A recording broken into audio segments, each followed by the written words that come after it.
Tim Jin doesn't have any use of his hands. He has cerebral palsy, which is a congenital disability. He was born with it. Cerebral palsy is caused by the lack of oxygen to the brain. In my case, I had cerebral palsy since birth. As you can see, I talk through my communicator.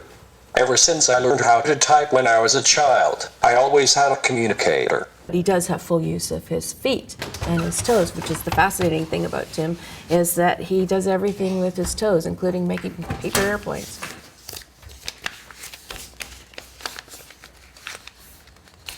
I remember asking him, how'd you learn this?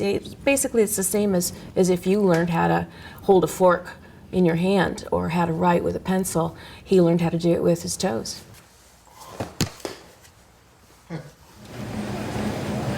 I belong to a normal gym and work out there at least 3 to 5 days a week.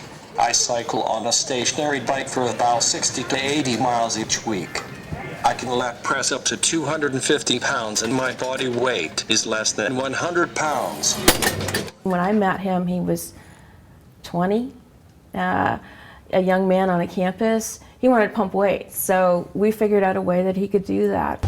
I went to Orange Coast College in 1995 and got my associate art degree shortly after and transferred to Cal State Long Beach.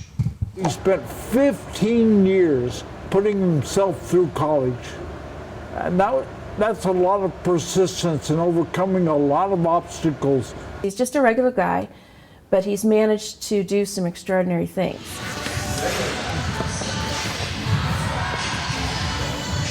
In my mind, I see myself as not being disabled.